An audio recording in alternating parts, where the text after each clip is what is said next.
Takmičilo se 33 srednjoškolaca, trojice najboljih se odmah izdvojilo, dok se za preostala 3 mesta u reprezentaciji vodila žestoka borba. Nas petorica smo otišli na dodatno izborno, tamo se takmičili i tu se napravila razlika.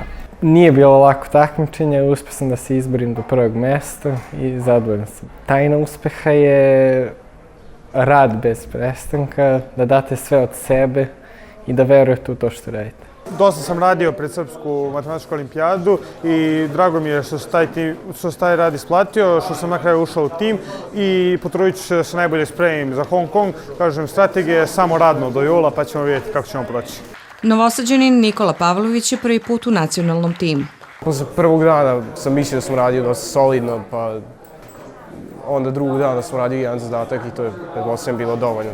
Nikola Rejčević, rodom Crnogorac, učenik matematičke gimnazije, također je oprobao svoje znanje na ovom takmičenju i borit će se za tim Crne Gore, kojem je prošle godine doneo i prvu medalju. Ja sam se plasirao kroz sav red takmičenja na Srpsku matematičku olimpijadu, ali kasnije sam se takmičio manje više u nekoj nezvaničnoj konkurenciji, zbog toga što svakako bih išao za Crnu Goru. Nagrade najboljim je uručio predsjednik Srpske akademije nauke i umjetnosti Vladimir Kostić.